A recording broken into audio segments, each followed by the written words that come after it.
Hello বন্ধুরা, কিছু movie আছে যা দেখলে চোখে পানি চলে আসে, কিন্তু ফিল্ম ইন্ডাস্ট্রিতে এরকম কিছু মুভি আছে যা আপনার হৃদয়কে ছুঁয়ে চলে যায়। তাই আজ আমি এক্সপ্লেন করব 2016 সালে রিলিজ হওয়া অনেক জনপ্রিয় একটি মুভি যার নাম ট্রেন টু বুসান। এটি মূলত একটি অ্যাকশন থ্রিলার মুভি। এই মুভিটি কোনো সাধারণ জম্বি সিনেমা নয়, এই সিনেমায় একটি মন ছুঁয়ে যাওয়ার মতো গল্প রয়েছে। কিছু মুভি একদম সাধারণ হলেও কিন্তু সেটি দেখার সময় আমাদের অসাধারণ লাগে, আর সেটা নির্ভর করে পরিচালক কিভাবে আমাদের সামনে সেই গল্পটা পরিবেশন করে। খুবই কম সময়ে উঠে আসা দক্ষিণ কোরিয়ান মুভি ইন্ডাস্ট্রিগুলো এখন হলিউডের সাথে টেক্কা দিচ্ছে এরকম মুভিগুলো বানানোর কারণে। পুরো মুভিটা অ্যাকশনে ভরপুর হলেও শেষের অংশটা এতটাই হৃদয় বিতরক যে আমি যদি সঠিকভাবে আপনার ইমোশনে টাচ করতে পারি তাহলে আমি নিশ্চিত আপনি কেঁদে ফেলবেন। অন্যান্য মুভিগুলোর টুইস্ট আমি ইন্ট্রোতে বললেও এই মুভির ক্ষেত্রে আমি ব্যতিক্রম করেছি, কারণ এটি দেখার সময় আপনি বুঝতে পারবেন থ্রিল কাকে বলে, ইমোশন কাকে বলে। তাহলে চলুন ঘুরে আসি ভয়ানক এক ট্রেন জার্নির গল্প থেকে।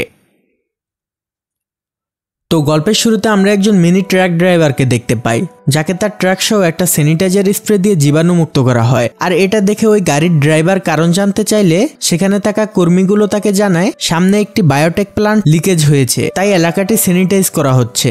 এরপর তাকে সামনে পাঠিয়ে দেওয়া হয়, কিন্তু ড্রাইভার এটি বিশ্বাস করে না। সে নিজে নিজে বলতে থাকে নিশ্চয়ই বড় কিছু হয়েছে, না হলে কোনোদিনও এরকম ভাবে গাড়ি স্যানিটাইজ করা হতো না। যাই হোক, তারপর কিছু দূর যাওয়ার পর তার একটি কল আসে এবং সেই কলটি রিসিভ করার সময় তার গাড়ির সাথে কিছু একটা দুর্ঘটনা ঘটে। তারপর সে নেমে দেখতে পায় একটি হরিণ তার গাড়ির নিচে চাপা পড়ে মারা গিয়েছে। তখন সে আজকে দিনটিই খারাপ বলে সেখান থেকে চলে যায়। ট্রাকটি চলে যাওয়ার কিছুক্ষণ পর অদ্ভুতভাবে হরিণটি আবার দাঁড়িয়ে পড়ে, কিন্তু এবার হরিণটি আর আগের মতো ছিল না। তার চোখগুলো কেমন যেন গোলা হয়ে গিয়েছিল। তো যাই হোক, এরপর আমরা একজন শেয়ার মার্কেটের ফান্ড ম্যানেজারকে দেখতে পাই, যার নাম ছিল শিউকো। সে অনেক ব্যস্ত একজন লোক। তার এই ব্যস্ততার জন্য তার জীবনে অনেক ঘটনাও ঘটে গেছে, এটা আমরা একটু পরেই জানতে পারবো। এরপর দেখা যায় সে তার কলিগকে ডেকে এনে বলে বায়োটেক প্লান্টের সমস্ত শেয়ার বেচে দিতে। তখন কলিগ বলে সমস্ত শেয়ার বেচে দিলে মার্কেটের উপর খুব খারাপ প্রভাব পড়তে পারে, কিন্তু শিউকো তার কথায় কান না দিয়ে নিজের সিদ্ধান্তে অটল থাকে এবং তার কলিগও তা মেনে নেয়। যাই হোক, সেদিনের মতো শিউকো তার মেয়ের জন্য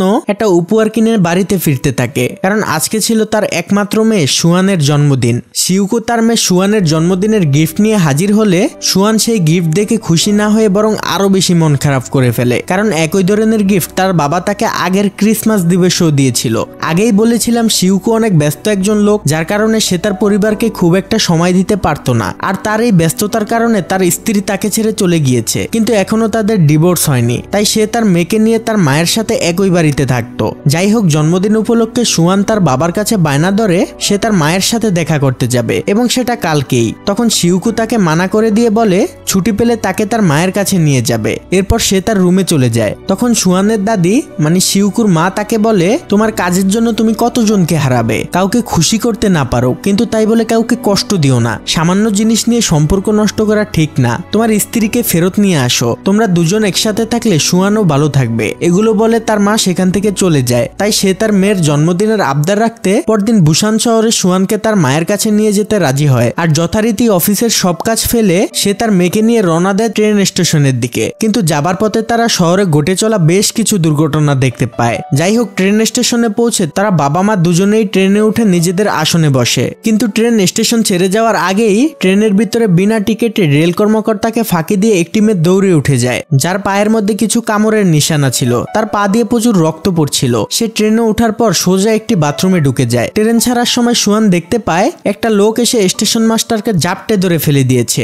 আর এটা দেখে সুয়ান তার বাবাকে বলতেই যাবে, কিন্তু সে দেখতে পায় তার বাবা ঘুমিয়ে পড়েছে। তাই সে চুপ করে বসে থাকে। কিছুক্ষণ পর একজন লোক যার নাম ইয়ান সুক, সে একজন রেল কর্মকর্তাকে বলে ওয়াশরুমের ভিতরে কে যেন একজন বসে আছে, তার জন্য ওয়াশরুমে যেতে পারছি না। তখন বিষয়টি দেখতে রেল কর্মকর্তা তাকে নিয়ে ওয়াশরুমের দিকে যায়। এটি শুনে সুয়ানও তাদের পিছু পিছু যায়। তখন তারা ওয়াশরুম খুলে একটি পাগল লোককে দেখতে পায়, যে কিনা অনেক ভয় পেয়ে আছে। আর সে মুখ দিয়ে বলতে থাকে সবাই মরে যাবে, অর্থাৎ তার কাছে হয়তো বাইরের কোনো খবর রয়েছে। আর এতক্ষণে পায়ে ক্ষত নিয়ে ট্রেনে উঠে যাওয়া মেয়েটা অসুস্থ হতে শুরু করে আর তাকে দেখে সাহায্য করার জন্য ছুটে আসে ট্রেনের এক মহিলা কর্মকর্তা। কিন্তু অসুস্থ মেয়েটি এতক্ষণে জম্বিতে পরিণত হয়ে গিয়েছিল এবং সে মহিলা কর্মকর্তার উপরেও হামলা করে বসে আর চোখের পলকেই ওই মহিলা কর্মকর্তাও জম্বি হয়ে যায়। এভাবে একের পর দুই, দুইয়ের পর চার হতে হতে পুরো বগিতে জম্বিতে পরিণত হতে থাকে সবাই। এদিকে শিউকুকে কেউ একজন কল করে, তখন কলের শব্দ পেয়ে সে ঘুম থেকে উঠে তার মেয়েকে পাশে দেখতে না পেয়ে হর্ন হয়ে খুঁজতে থাকে। খুঁজতে খুঁজতে সে জম্বিদের সামনে চলে যায় আর তার সামনে এমন ভয়ঙ্কর দৃশ্য দেখতে পেয়ে সে প্রচন্ড ভয় পেয়ে যায়। তখন সুয়ান পিছন থেকে তার বাবাকে ডাক দিলে শিউকু জলদি তার মেয়েকে কোলে নিয়ে পালিয়ে আসতে থাকে পিছনের এক নিরাপদ বগিতে আর তাদের পিছনে আসতে থাকে শত শত জম্বিরা। সে নিরাপদ বগিতে এসে দরজা বন্ধ করে দেয়, কিন্তু জম্বিবর্তী বগিতে এক দম্পতি আটকা পড়ে যায়। তখন তারা এসে দরজায় ধাক্কা দিলে শিউকু প্রথমে দরজা খুলতে না চাইলেও পরে সে দরজা খুলে দিলে তারা ভিতরে ঢুকে যায়। এরপর জম্বিরা এসে অনেক জোরে জোরে দরজায় ধাক্কা দিতে থাকে, কিন্তু দরজা বন্ধ থাকায় জম্বিরা দরজা খুলে ভিতরে আসতে পারছিল না। তারা শুধুমাত্র মানুষদের দেখে কাচের অপর পাশ থেকে চিৎকার করছিল। আর সবার শেষে ঢুকা সেই গর্ভবতী মহিলা যার নাম শিয়ং, সে কাচের দরজায় পানি ছিটিয়ে সেখানে নিউজ পেপার লাগিয়ে দেয় যাতে জম্বিরা দরজায় এত বেশি ধাক্কাধাক্কি আর না করে। এখানে এই গর্ভবতী মহিলার স্বামীর নাম ছিল শ্যাং। তো এখন পরিস্থিতি কিছুটা শান্ত হলে ট্রেনের চালক ট্রেনের ভিতরে রেডিওর মাধ্যমে সবার সাথে যোগাযোগ করে জানায় যে ট্রেন আসলে বুসান অব্দি নিয়ে যাওয়া সম্ভব নয়। সারা দেশব্যাপী এমন ভয়ানক পরিস্থিতির জন্য ট্রেন দিয়াগো স্টেশন অব্দি যাবে আর সেখানে অনেক আর্মিরা আছে, সুতরাং টেনশনের দরকার নেই। তাই এখন ট্রেন নিয়ে যেতে থাকে দিয়াগো স্টেশনের দিকে। কিন্তু ইয়ানসুক কার সাথে যেন ফোনে কথা বলে জানতে পারে যে আসলে দিয়াগো স্টেশন একদমই নিরাপদ নেই। আর এই কথোপকথন শিউকু শুনে ফেলে, তাই সে নিজেও তার একজন ক্লায়েন্টকে ফোন করে জানতে পারে যে সত্যি দিয়াগো স্টেশন নিরাপদ নেই। তখন শিউকু তাকে বলে, আমি তোমাকে দামি দামি অনেকগুলো শেয়ার ফ্রিতে দেব, আমাকে দিয়াগো স্টেশন থেকে নিরাপদে বের হতে সাহায্য করো। এই অফার পেয়ে শিউকুর ক্লায়েন্ট তাকে বলে, তুমি তাহলে মেইন গেট দিয়ে বের না হয়ে পূর্ব দিকে ছোট গেট দিয়ে বের হয়েও, আমি সেখান থেকে তোমাকে রিসিভ করব। এরপর লম্বা সফরের পর ট্রেন পৌঁছে যায় দিয়াগো স্টেশনে। যাত্রীরা ট্রেন থেকে নেমে দেখতে পায় স্টেশন পুরাটাই ফাঁকা পড়ে আছে। সবাই যে যার মতো মেন গেট দিয়ে বের হতে থাকে, কিন্তু শিউকু তার মেয়েকে নিয়ে পূর্ব দিকে ছোট গেট দিয়ে বের হতে চায়। তখনই শিউকুর পিছু নেয় সেই পাগল লোকটি যে কিনা শিউকুর ফোনের কথাবার্তা সব শুনে ফেলেছিল। আর এখন পূর্ব দিকে সে রাস্তায় একজন আর্মি অফিসারকে দেখা যায় আর সাহায্যের আশায় প্রথমে সেই পাগল লোকটি, তারপর শিউকু নিজেও দৌড়ে যেতে থাকে তার দিকে। কিন্তু তখনই তারা দেখতে পায় এক ভয়াবহ সিন, কারণ আর্মি অফিসারের পিছনে ছিল আরো অনেকগুলো জম্বি আর্মি অফিসার ছুটে আসছে তাদের ঘায়েল করতে।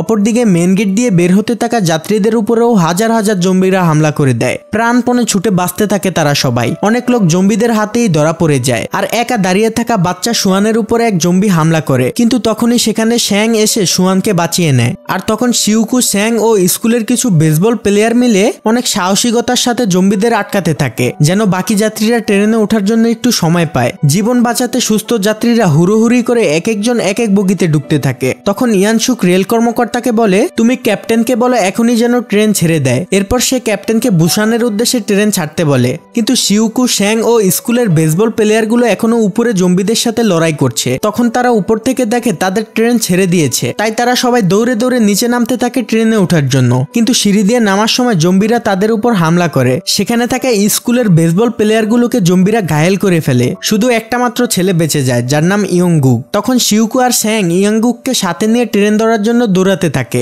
এবং তারা খুব কষ্টে দৌড়ে দৌড়ে ট্রেনের একটি নিরাপদ বগিতে উঠে যায়। ট্রেনে উঠে শিউকু নিজের মেয়ের ফোনে কল করে, কিন্তু তার ফোন বন্ধ পায়। সে অনেকটা ঘাবড়ে যায়। ইয়াংগুক তার গার্লফ্রেন্ডকে ফোন করে জানতে পারে তারা 15 নম্বর বগিতে রয়েছে। এদিকে শ্যাং তার স্ত্রী শিয়ংকে কল করে, কিন্তু তার কল রিসিভ করে সুয়ান। সুয়ান চিৎকার করে বলতে থাকে, আমরা একটি বগির ওয়াশরুমে আটকা পড়ে গেছি। শ্যাং তারা কত নাম্বার বগিতে আছে সেটা জিজ্ঞেস করলে পাশ থেকে তার স্ত্রী উত্তর দেয় তারা 11 নম্বর বগির একটি ওয়াশরুমে আটকা পড়ে আছে। এরপর তারা ফোন রেখে দিলে শিউকু শ্যাংকে জিজ্ঞাসা করে, এটা কি আমার মেয়ে ছিল? শ্যাং বলে, হ্যাঁ, তারা 13 নম্বর বগির একটি ওয়াশরুমে আটকা পড়ে আছে। আর শিউকু, শ্যাং আর ইয়াংগুক ছিল 9 নম্বর বগিতে। শিউকু আর শ্যাং সিদ্ধান্ত নেয় তারা জম্বিদের সাথে লড়াই করে 13 নম্বর বগিতে যাবে। তখনই ইয়াংগুক বলে, আমি আমার ফ্রেন্ডের কাছে জানতে পেরেছি তারা সবাই 15 নম্বর বগিতে রয়েছে। আসলে এখানে কাহিনীটা হয়েছে, ট্রেন ছেড়ে দেওয়ার সময় জীবন বাঁচাতে যে যার আপনজনকে ছেড়ে এক একজন এক এক বগিতে উঠে পড়ে। যেখানে 13 নম্বর বগিতে উঠে পড়ে শিয়ং, সুয়ান, পাগল লোকটি আর একজন মহিলা যার নাম ইনগিল। আর 15 নম্বর বগিতে ছিল ইয়ানসুক, একজন রেল কর্মকর্তা, এবং 13 নম্বর বগিতে ইনগিল নামের যে মহিলাটি ছিল তার আপন ছোট বোন জন গিল এবং তাদের সাথে আরো অনেক মানুষ সেখানে আটকা পড়ে আছে। আর হ্যাঁ, এই বগিতে আরো একটি মেয়ে ছিল যার নাম জেনি। জেনি হচ্ছে ইয়াংগুকের গার্লফ্রেন্ড। একটু আগে ইয়াংগুক তার কাছেই কল করে তাদের বগির কথা জানতে পেরেছে। আসলে স্কুলের যে বেসবল প্লেয়ার গুলো ছিল তাদের ভিতর শুধু জেনি আর ইয়াংগুক বেঁচে গিয়েছে। যাই হোক, এখন দেখা যায় শিউকু, শ্যাং ও ইয়াংগুক প্রস্তুতি নিতে থাকে 13 নম্বর বগিতে যাওয়ার জন্য। তারা অনেক সাহস নিয়ে সামনে আসা জম্বিদের সাথে লড়াই করে। তারা তিনজন জম্বিদের মেরে মেরে 10 নম্বর বগি পার হয়ে যায়। এরপর তারা যখন 11 নম্বর বগিতে জম্বিদের সাথে লড়াই করতে ঢুকে তখন ইয়াংগুক সেখানে তার ফ্রেন্ডদের দেখতে পায় যারা কিনা এখন পুরোপুরি জম্বি হয়ে আছে। ইয়াংগুক তাদের মারার সাহস পায় না, কারণ তারা তো তার বেস্ট ফ্রেন্ড ছিল। শিউকু আর শ্যাং এটি বুঝতে পেরে ইয়াংগুককে সামনে থেকে সরিয়ে দেয় এবং তারা জম্বিদের সাথে ফাইট শুরু করে। ফাইটের এক পর্যায়ে ট্রেন চলে আসে একটি টানেলের ভিতরে। তারা তিনজন খেয়াল করে অন্ধকারের কারণে জম্বিরা আর কিছুই দেখতে পারছে না। আর এই সুযোগে তারা দ্রুত পৌঁছে যায় 12 নম্বর বগির সামনে। শ্যাং বলে তার মানে জম্বিরা অন্ধকারে কিছু দেখতে পায় না। তখন শিউকুর মাথায় একটি বুদ্ধি আসে। সে শ্যাংয়ের কাছ থেকে তার মোবাইলটি নিয়ে তার নাম্বারটি তার মোবাইলে সেভ করে ফেলে। এরপর ট্রেন আরেকটি টানেলের ভিতর ঢুকার পর সবকিছু অন্ধকার হয়ে গেলে তারা 12 নম্বর বগির ভিতরে ঢুকে পড়ে এবং শ্যাংয়ের মোবাইলটি তাদের পিছনে ছুড়ে দেয়। এরপর শিউকু তার মোবাইল দিয়ে শ্যাংয়ের নাম্বারে কল করে। কল দেওয়ার ফলে জোরে জোরে রিংটোন বাজতে থাকে। আওয়াজ পেয়ে জম্বিরা সব রিংটোনের দিকে ছুটে যায় এবং তারা সহজেই 12 নম্বর বগি পার হয়ে যায়। এবার চলে আসে তারা 13 নম্বর বগিতে এবং ওয়াশরুমের দরজা খুলে দেখতে পায় তারা সবাই ওয়াশরুমে ভয় পেয়ে আছে। শ্যাং তার স্ত্রীকে দেখে অনেক ইমোশনাল হয়ে যায়। সুয়ান তার বাবাকে দেখতে পেয়ে অনেক খুশি হয়। তখনই ট্রেন টানেলের বাইরে চলে আসে। তারা দ্রুত আরেকটি ওয়াশরুমে ঢুকে পড়ে, ফলে জম্বিরা তাদের দেখতে পায় না। ওয়াশরুমের মধ্যে শিউকু গুগল লোকেশনে দেখে শ্যাংকে বলে পরের টানেল 2 মিনিটের ভিতর আসবে। তখন আমাদের সবাইকে বের হতে হবে 15 নম্বর বগিতে যাওয়ার জন্য। ইয়াংগুক জেনিকে মেসেজ করে বলে আমরা তোমাদের বগিতে আসছি। জেনি এটা দেখে অনেক খুশি হয়ে বগিতে থাকা বাকিদের বলে আমার বন্ধুরা এখানে আসছে। কিন্তু ওই বগিতে থাকা ইয়াংশুক ছিল একটা ভয়ঙ্কর লেভেলের স্বার্থপর। সে বগির সবাইকে বলে আমরা এই নিরাপদ বগিতে বাইরের কাউকেই ঢুকতে দেব না। কি গ্যারান্টি আছে যে ওরা আমাদের কামড়াবে না বা ইনফেক্টেড করবে না? আর হ্যাঁ, একটা কথা বলে রাখি, এখন থেকেই শুরু হবে এই মুভির ইমোশনাল সিনগুলো। যাই হোক, এরপর ট্রেন টানেলের ভিতরে ঢুকলে সবাই ওয়াশরুম থেকে বের হয়ে ট্রেনে ব্যাগ রাখার যে লাগেজের সেলফ থাকে সেটার উপর দিয়ে সবাই 15 নম্বর বগিতে যাওয়া শুরু করে। যখনই তারা শেষ প্রান্তে চলে আসে তখনই ট্রেন টানেল থেকে বের হয়ে যায়। সবাই বের হয়ে যেতে পারলেও পাগল লোকটি বের হতে পারে না। তখন সেই বগিতে থাকা পাগল লোকটিকে বাঁচাতে গিয়ে শিউকু পড়ে যায় জম্বিদের চোখে আর তারা দৌড়ে চলে আসে নিরাপদ বগিতে। কিন্তু দরজা বন্ধ করে দেওয়ার আগেই জম্বিরা তাদের হাত, পা, মাথা ইত্যাদি ঢুকিয়ে দিয়ে দরজা আটকে দেয়। শ্যাং কোনো মতে তার সর্বশক্তি দিয়ে দরজা ধরে রেখেছিল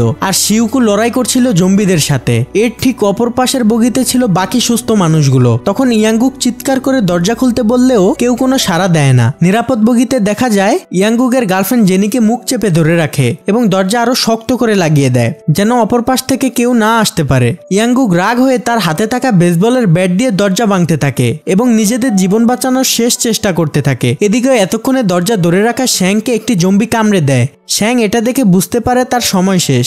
সে জম্বিতে পুরোপুরি ইনফেক্টেড হয়ে যাওয়ার আগেই শিউকুকে বলে শিউংকে তার বাঁচাতে হবে।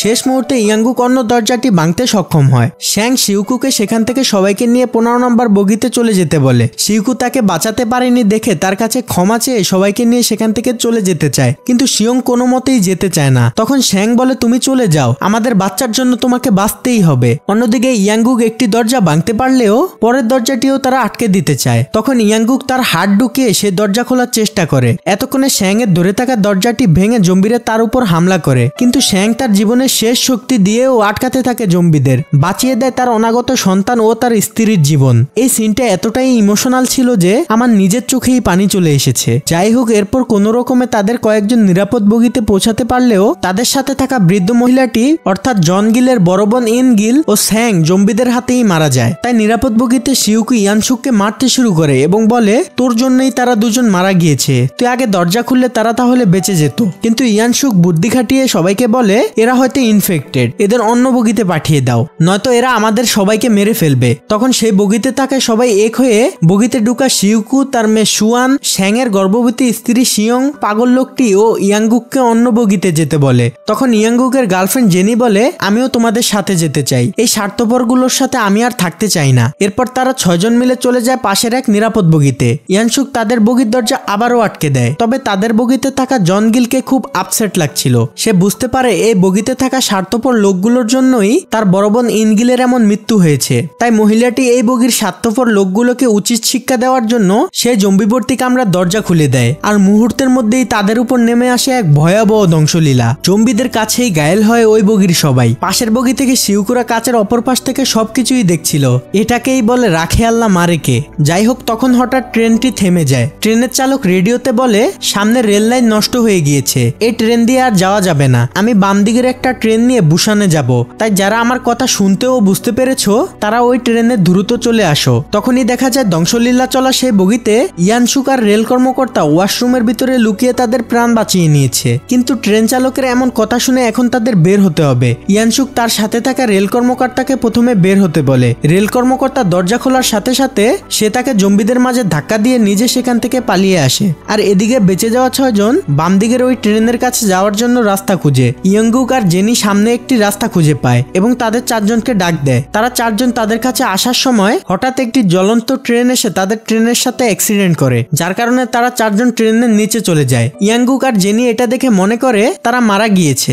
এরপর ইয়াংগুক তার গার্লফ্রেন্ড জেনিকে নিয়ে বাম দিকের ওই ট্রেনে যাওয়ার জন্য একটা ট্রেনের দরজা খোলার চেষ্টা করছিল। কিন্তু হঠাৎ সেই বগিতে পিছন দিক দিয়ে সেই স্বার্থপর লোকটি মানে ইয়ানসুক চলে আসে এবং সে জেনিকে ধাক্কা দিয়ে জম্বিদের সামনে ফেলে দেয় আর নিজে সেখান থেকে পালিয়ে চলে যায়। কিন্তু ইয়াংগুক তার গার্লফ্রেন্ড জেনিকে এই অবস্থায় ছেড়ে যেতে চায় না। সে জানে তার গার্লফ্রেন্ড এখন জম্বি হয়ে যাবে, তারপরে সে তার সাথে থাকে। এক পর্যায়ে জেনি জম্বিতে পরিণত হয়ে যায় এবং ইয়াংগুককে কামড়ে দেয়। তাদের দুজনের যাত্রা এখানেই শেষ হয়ে যায়। ইয়ানসুক দৌড়ে দৌড়ে সেই বুসানে যাওয়া ট্রেনের দিকে যায় এবং পথের রেল লাইনের সাথে পা মচকে পড়ে যায়। আর তখনই একটা জম্বি তাকে কামড়ে দেয়। ট্রেনের ক্যাপ্টেন ইয়ানসুককে দেখে তাকে বাঁচাতে যায়, কিন্তু ইয়ানসুক সেই ট্রেনের ক্যাপ্টেনকে ধাক্কা মেরে ফেলে দিয়ে নিজে আবার দৌড়ে ট্রেনে উঠে যায়। আর এর ফলে জম্বিরা সেই ট্রেনের ক্যাপ্টেনকে কামড়ে দেয়। অপরদিকে এখন শিউকুকে দেখানো হয়। তারা 4 জন এখন এমন একটা জায়গায় আটকা পড়েছে যেখানে তাদের উপর পড়ে আছে জম্বি ভর্তি একটা ট্রেন। জীবন হাতে নিয়ে কোন রকমে শিউকু তার মেয়ে সুয়ান আর শ্যাং এর স্ত্রী শিয়ংকে নিয়ে বের হতে থাকে। কিন্তু হঠাৎ তাদের উপরে থাকা ট্রেনের কাঁচ ভেঙে জম্বিরা তাদের উপরে পড়তে থাকে। আর এটা দেখে সেই পাগল লোকটি নিজের জীবন উৎসর্গ করে দিয়ে জম্বিদের কাছে ধরা দেয় আর বাঁচিয়ে দেয় বাবা, মেয়ে আর গর্ভবতী সেই মহিলাকে। তারা 3 জন প্রাণপণে দৌড়াতে থাকে ট্রেনটিকে ধরার জন্য।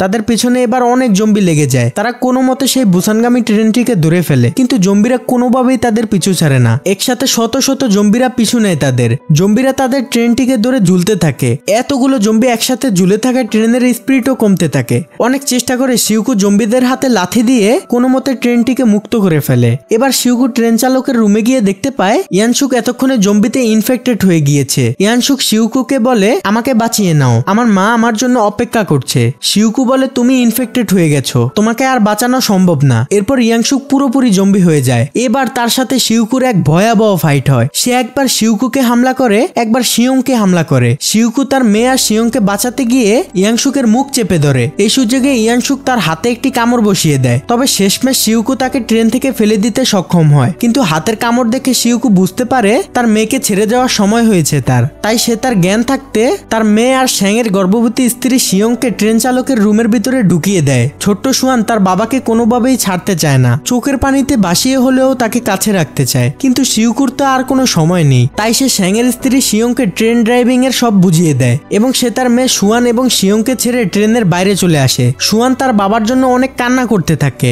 তার সাথে শিয়ংও কাঁদতে থাকে। শিউকু ট্রেনের একদম শেষ প্রান্তে এসে পড়ে। এক পাশে মেয়ের আর্তনাদ, আরেক পাশে জম্বি হতে থাকা বাবার কষ্ট। শিউকু এমন সময় মনে করতে থাকে তার মেয়েকে প্রথমবার কোলে নেওয়ার কথা, একটু একটু করে বড় করার কথা। আর এসব স্মৃতি মনে করতে করতে সে লাফ দেয় ট্রেন থেকে নিজের মেয়েকে বাঁচাতে, বিসর্জন দেয় নিজের জীবন। তখন আমার নিজের চোখেও আপনা আপনি পানি চলে আসে। মুভিটাতে তখন এমন একটা ব্যাকগ্রাউন্ড মিউজিক ইউজ করা হয়, মানে খুবই কষ্টদায়ক। যাই হোক, এরপর দেখা যায় ট্রেন পৌঁছে গিয়েছে বুসান স্টেশনে। সেখানে আর্মিরা দেওয়াল তুলে বন্দুক নিয়ে বসে আছে। তারা অন্ধকারে তাদের আবছা আবছা দেখতে পেয়ে তাদের এক সিনিয়র কর্মকর্তাকে বলে 2 জন মানুষ আসছে। সিনিয়র কর্মকর্তা বলে জম্বি হলে শুট করে দাও। তারা তাদের জম্বি ভেবে শুট করে দিতে চাইলে কিছু শব্দ শুনতে পায়। আসলে সুয়ান তার বাবাকে হারানোর কষ্টে আনমনে গান গেয়ে চলেছে। আর্মিরা তখন তাদের মানুষ হিসাবে বুঝতে পেরে তাদের বাঁচিয়ে নেয়। আর এই হৃদয় বিতরক মুভিটি এখানেই শেষ হয়ে যায়। কিন্তু এই জম্বি ভাইরাস কোথা থেকে ছড়ালো এটা যদি আমরা খোঁজ করতে যাই তাহলে সম্পূর্ণ দোষ আসে সুয়ানের বাবা শিউকুর উপর। আমরা দেখেছি মুভির শুরুতে শিউকু অতিরিক্ত লাভের আশায় বায়োটেক কোম্পানির সমস্ত শেয়ার বেচে দিয়েছিল, ফলে সেই কোম্পানিটি অনেক বড় একটি লসের সম্মুখীন হয়। এই কোম্পানিটি তখন অনেক ভয়াবহ একটি ভাইরাস নিয়ে কাজ করছিল, কিন্তু তাদের এই লস হওয়ার কারণে ওই ভাইরাসের প্রজেক্টের জন্য তেমন ইনভেস্ট করতে পারেনি, ফলে তাদের ভাইরাস প্ল্যান্ট থেকে লিক হয়ে যায়, যার কারণে এই পরবর্তীতে এই ঘটনাগুলো ঘটতে থাকে, যেটি কিনা সিনেমার শুরুতেই সেই মিনি ট্রাক ড্রাইভারকে বলা হয়েছিল, যার কারণেই তাকে স্যানিটাইজ করা হয়েছিল। আর যেই হরিণটিকে আমরা অদ্ভুতভাবে আচরণ করতে দেখেছি সেটিও ওই ভাইরাসের কারণে জম্বি হয়ে গিয়েছিল। যাই হোক, গল্পটি ভালো লাগলে একটি লাইক করতে পারেন এবং কমেন্টে নিজের মতামতটি জানিয়ে যেতে পারেন। আল্লাহ হাফেজ।